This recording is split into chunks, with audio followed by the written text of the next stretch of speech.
Welcome to Comics Bazaar, the channel of comics commentary and arcana. This video features X Factor number 65, cover dated April 1991.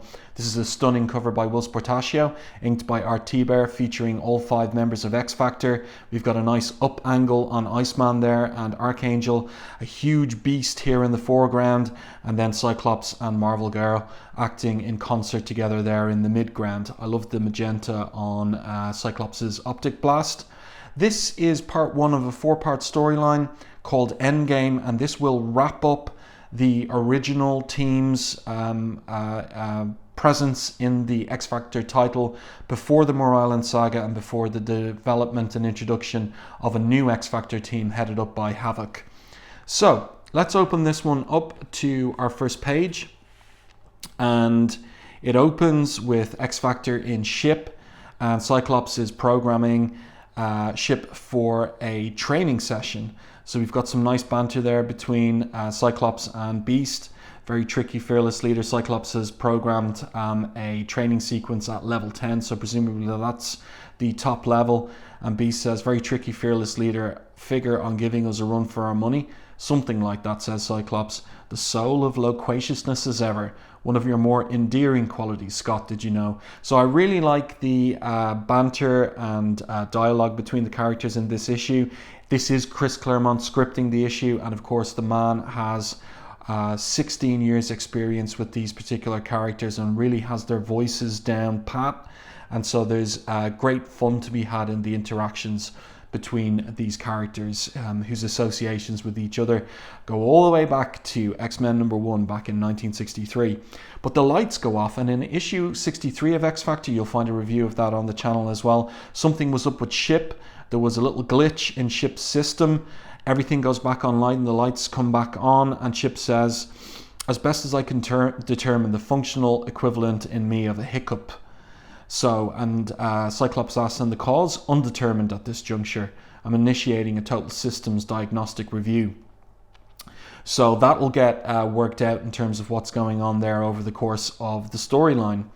So very nice art on this page, a lot of detail in the line work, and no scrimping on the backgrounds either by Portacio. Let's turn the page and we get a nice double page spread here of the training room sequence and X Factor in action. So we have our title of the individual chapter, Malign Influences. So this is part 1 of Endgame. And over here we've got our creative team.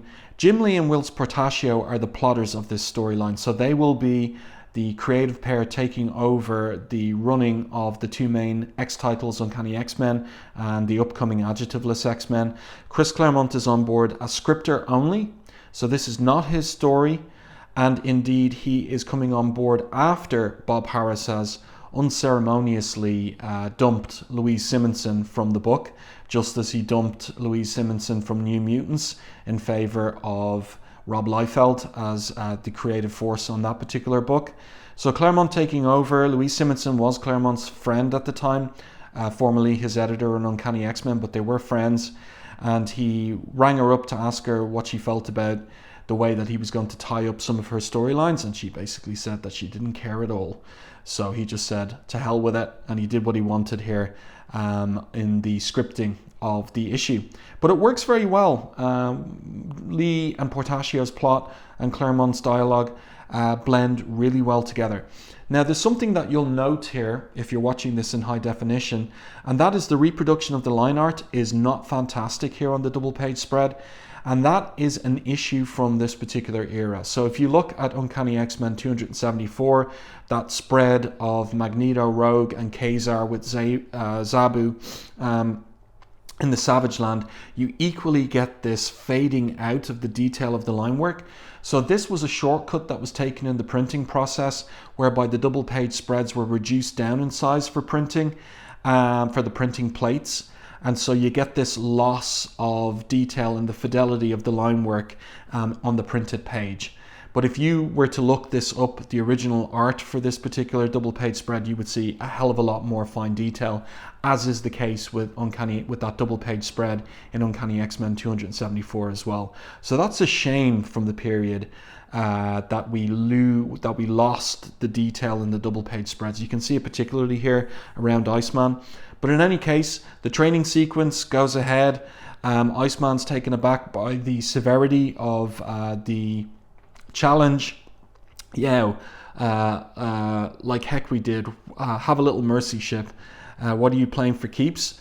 And Beast over here says, my dear Robert, consider this but another snap-happy session in our beloved danger room only, ship style. In point of fact, old chum, it's really no less than we can expect from legitimate foes. Cyclops is all business as team leader. Less talking troops, let's get down to business, as he blasts away there. And then we get a voiceover here. Who could this be? Indeed, mutant. Let us do precisely that. By nature, training, and experience, Cyclops is X-Factor's leader. His primary ability is the projection of optic force blasts, which fire whenever he opens his eyes. They cannot otherwise be controlled or inhibited, save by special glasses, or that visor crafted of ruby quartz. So who is speaking here? Let's turn the page and see if we'll have a revelation on the speaker. So Foxbat here says, so lose the specs, he don't dare crack his peepers, else he might flash a pal, and it's line of sight targeting, yeah? Makes him vulnerable from any direction. Excellent analysis, Foxbat. Foxbat. And then we get similar analysis and strategy for countermeasure against all 5 of X-Factor. Nice shot there, interesting angle on Beast there as he's bouncing around in the training sequence. So the voice turns to Gauntlet and asks him how he would deal with Beast. Distance, rifle or mini missiles, nailed from beyond his reach. What about Archangel? That's tasked to Tusk. Big wings, need space to maneuver, air to provide lift. Catch him, tangle him tight, cage the pretty flyer. And whose skull-like face is this? Who could it be? Let's turn the page. We still have more of the analysis going on. So for Jean Grey, she is, I like this, a broken psi whose high-order telekinetic abilities more than make up for the recent loss of her telepathy. So this is Jean Grey in the era when she doesn't have her telepathy. So Synapse here says, give me a break, a girl, find the right way to say boo, she'll fold, guaranteed, absolutely. Well, he's going to have a bit of a surprise coming up later in the issue. What about Iceman? Iceman possessing the power to manifest and manipulate all forms of ice. Barrage here gets tasked with coming up with how to tackle Iceman. Young and cocky, reminiscent of Synapse. Break a slide to ground him, then counter ice with raw heat to finish the job.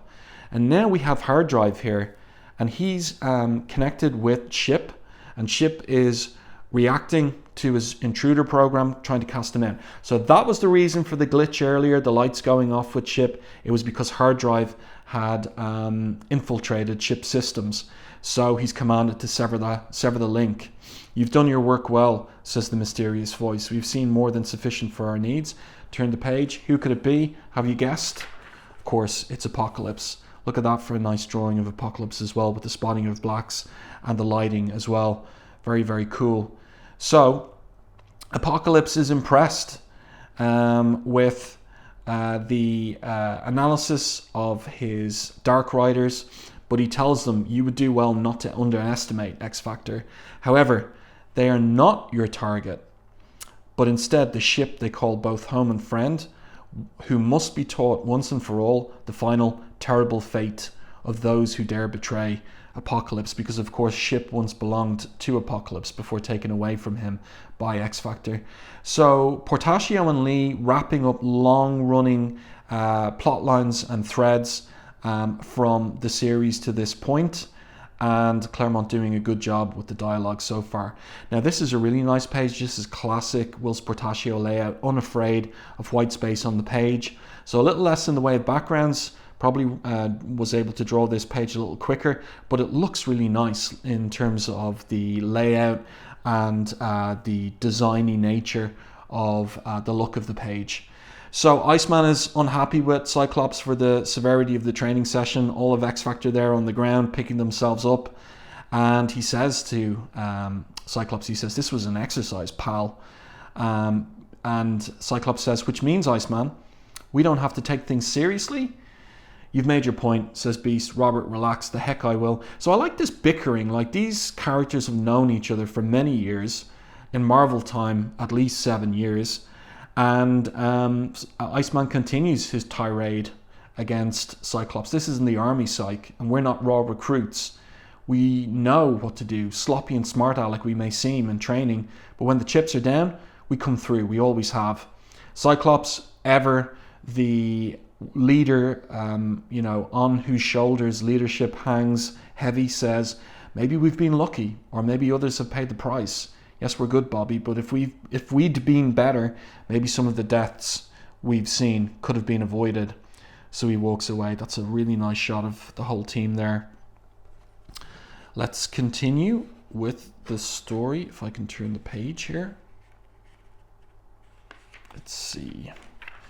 There we go. So now we get the characters having some downtime after the training session and before the upcoming action sequence halfway through the issue. That's on the way. This is a really nice panel here with Archangel flying out of ship. All the detailing and perspective there on the Manhattan cityscape. Interesting use of a little bit of screen tone there in the background as well by Art Thibert. So Archangel enjoying flying, but also pondering and ruminating on the change that Apocalypse made to him. Apocalypse twisted him inside and out, mutated his wings into organic steel to replace his original ones after they were tore out of his back, and turned me finally into his incarnation of death. I broke free of his control, but the memories of what he did, of what he made me, what I did, they'll always be a part of me, just like these wings. And I like the little zooming in on his face and eye there, and then he pulls up from a passing helicopter and thinks to himself, "Open those Eagle Keen baby blues, hot dog." And remember, Archangel has super sharp eyesight like an eagle. He's got his eyesight is mutated as well as part of his mutation with the wings to allow him fly from high flights and see where he's going and see what's going on the ground. So he thinks this is Manhattan, New York City, not the wild lands of New Mexico you called home. So the airspace is crowded. And then this is the key point. The wings reacted on their own. They saved me. They like me alive. They need me. As much heaven help me as I do them. So they have some kind of life of their own. But of course later on it will be revealed that it's simply Warren's own unconscious that is in tune with the wings. So he flies to Brooklyn and to outside the apartment window of one of his girlfriend, Charlotte Jones. And he hasn't seen her for a while, since this story is taking place after Extinction Agenda, where he was over at Genosha. And he's thinking twice about maybe meeting her or not, but she spots him hovering outside the window, and she says to him, "I saw the news from Genosha, Warren. Sounded pretty awful." So Archangel says, "That's my life, Charlotte, as Warren Worthington, as a mutant, as Archangel of X Factor." And she's unperturbed. She says, "Excuse me, sport. You think it's any different for us down on the ground? The danger finds you whether you're a superhero or a cop, or just a boy like my Timmy walking home from school." I'd forgotten that Charlotte Jones had a child, because that's never referenced in Uncanny X-Men, Portacio's run there. So she explains further, "He lost the use of his legs. I lost my husband, his father. You lost your wings. We've all been hurt, Warren. Question is, do we crawl into the corner because of that, or keep on going best we can?" So Archangel says, "You could get hurt." And this is pure Claremont dialogue. "You're worth the risk," she says to him. "And so am I." I like that part. "And so am I," she says. And again, another one of those classic Whilce Portacio open panels. And Steve Buccellato on the colours here, casting the shadow in colour. Really nicely done. So let's continue. And then we have a little domestic scene back at ship with Cyclops and Marvel Girl. And Cyclops wondering, ruminating on what's been going on recently, saying that he doesn't want any more tombstones, any more Thunderbird ciphers or warlocks. That's why he's so hard on the team in the training session, ranking it or kind of marking it at number 10 level of difficulty. And he continues and he says, I keep thinking back to the old days when we fought terrors like Eunice the Untouchable and Grotesque and the Vanisher. Now it's Apocalypse, Genosha, Mastermold, Reavers and Marauders. The list seems endless. The better we get, the better they get.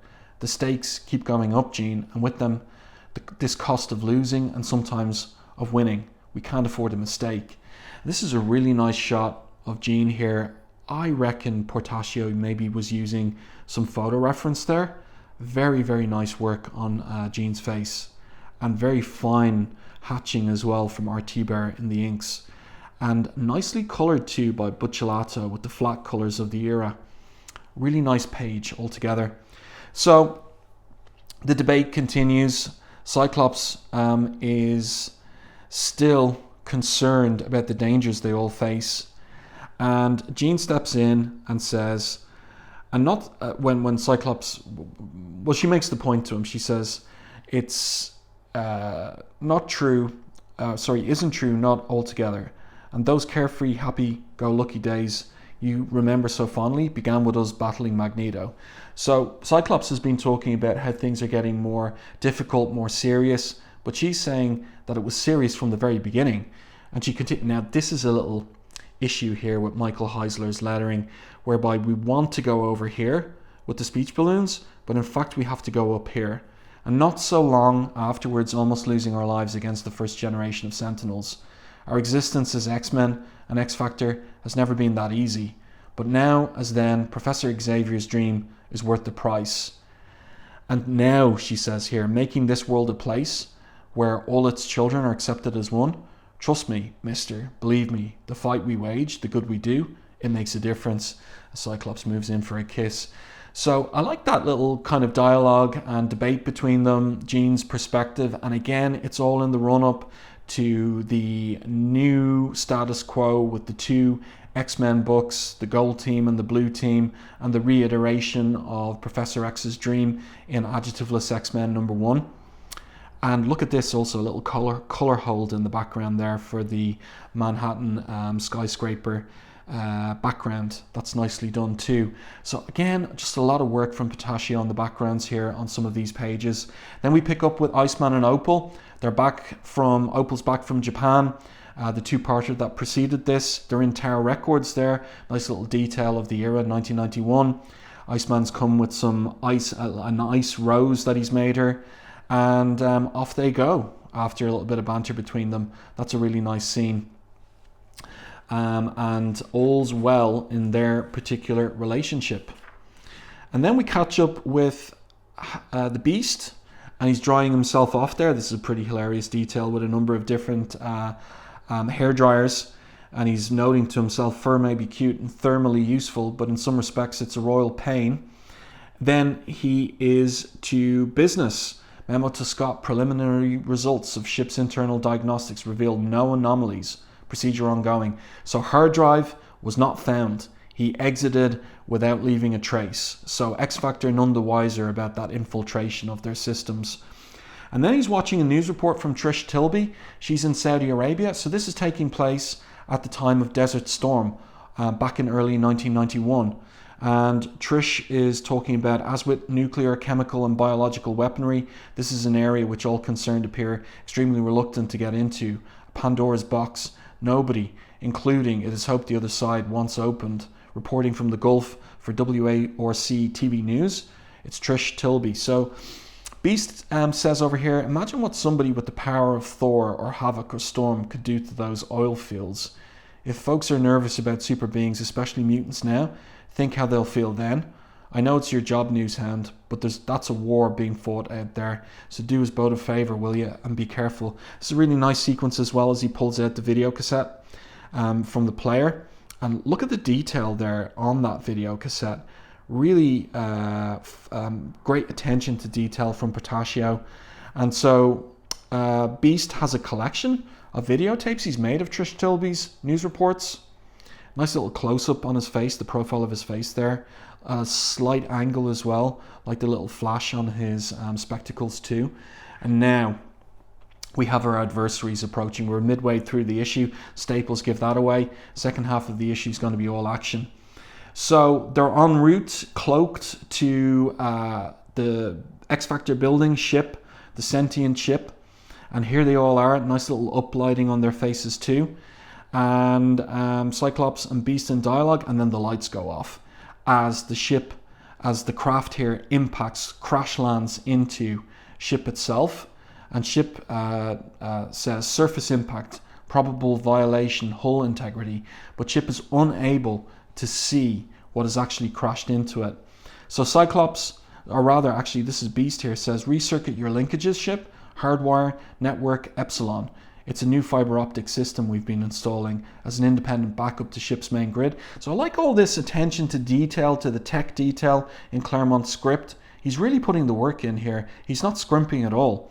So Cyclops says, I don't care what it is as long as the blasted thing works. I want a locator fix on the intruder ship now. So Cyclops is thinking strategically. So here later on, because ship is huge, they find the craft that is busted in the side of the building, and here the Dark Riders emerge. Salutations, citizens. We come not to praise X-Factor, but to bury it. A Julius Caesar reference from Claremont. Shakespeare's Julius Caesar. So this is quite action-packed here on this particular page. And Cyclops here says, by the way, recall Bobby and Warren. So again, he's thinking as leader in the field. And alert Jean to her position. She's in the nursery with Christopher. But that's the information that the Dark Riders wanted. Appreciate the courtesy specs of telling us just what we need to know.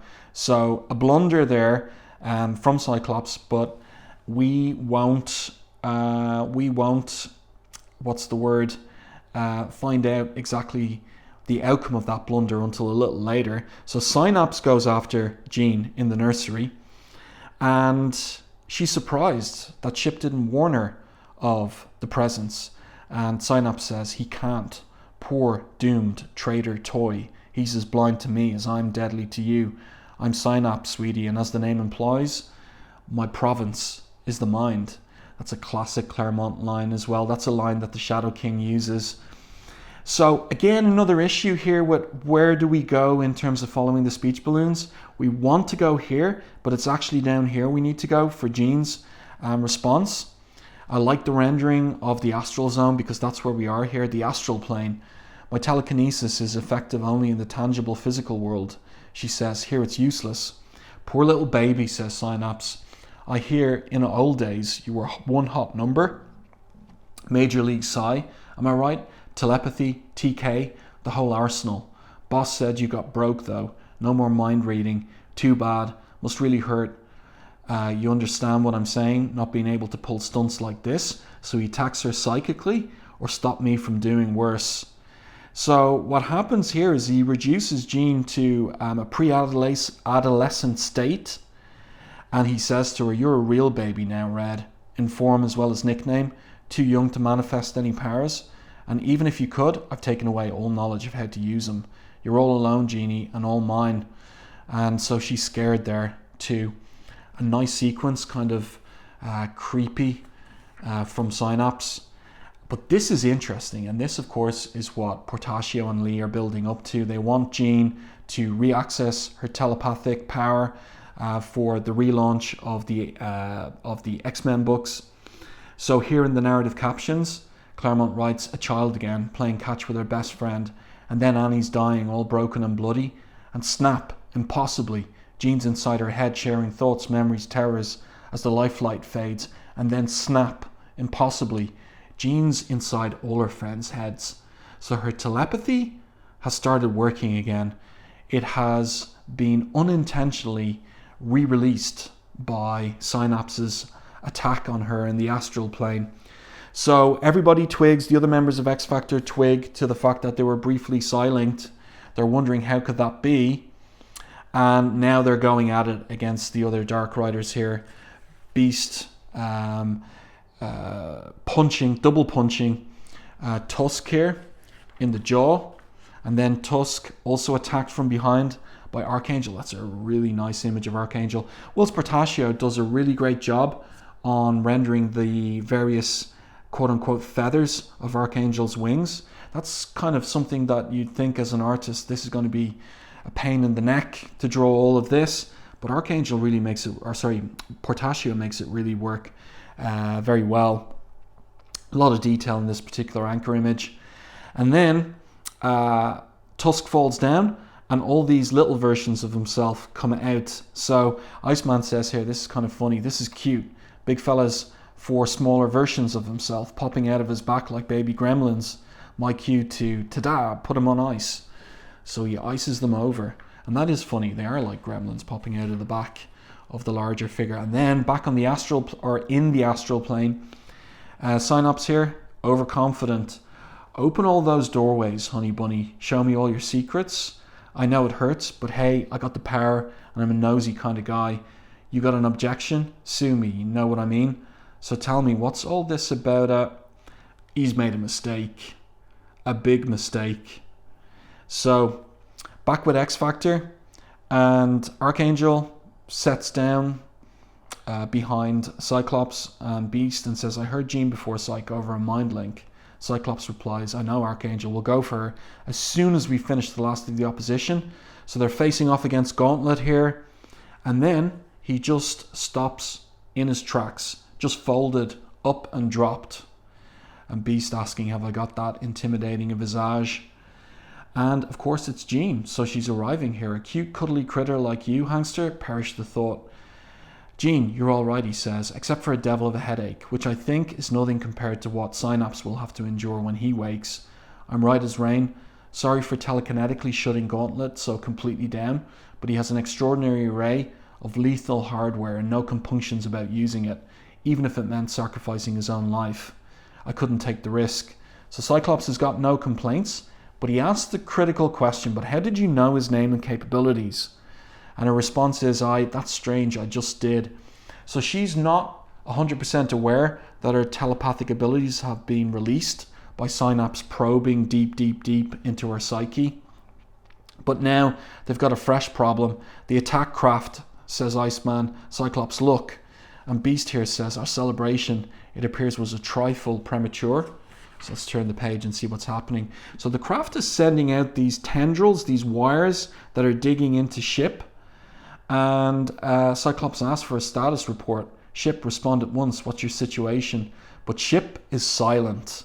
And so Hard Drive here is saying, love the uplighting on his face. Grave, grave, grave, grave, grave mutant and worsening by the moment.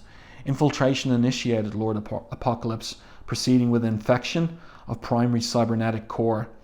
All targets, standard defensive system rendered inoperative, and higher order cognitive functions inhibited. That's all about Ship. Barring the introduction of unforeseen countermeasures, the trader Ship's prognosis is terminal. And you can see the delight on Apocalypse's face. So we get a full figure version of Apocalypse here on our last page, and that's pretty cool by Whilce Portacio. All of his signature physical features there in his anatomy, those massive thighs that are typical of Portacio's work from this era. Everything on display there, and all the hatching, cross-hatching and rendering in the inks by Art Thibert looks really good. So next, X Factor wages a last-ditch valiant battle to save the life of their friend, and so the title of that particular chapter is going to be Heroic Effort. But meanwhile, we have these files of apocalypses on the members of X Factor, starting appropriately with Warren Worthington, Archangel there. So in high definition, you can read that. The writer of the entries, is not Claremont, but rather Fabian Nicieza, and Whilce Portacio doing the spot illustrations of the different members of X Factor. So we've got Archangel there. We have got Scott Summers Cyclops there. And lastly, in this particular issue, we have Jean Grey, Marvel Girl. We've got the letters page there as well, and we've got the statement of ownership with the numbers. So the number printed from the press run, on average in the previous 12 months, just over 400,000. Single issue nearest, 398,000. So X Factor printing about 400,000 copies every month in this particular era. Well, I do hope that you enjoyed this review and commentary on X Factor number 65, part 1 of the 4-part Endgame storyline. Let me know what you think of this particular issue in the comments to the video. If you liked my review, please like the video on YouTube, and if you haven't done so already, subscribe to the channel and stay tuned for more content like this.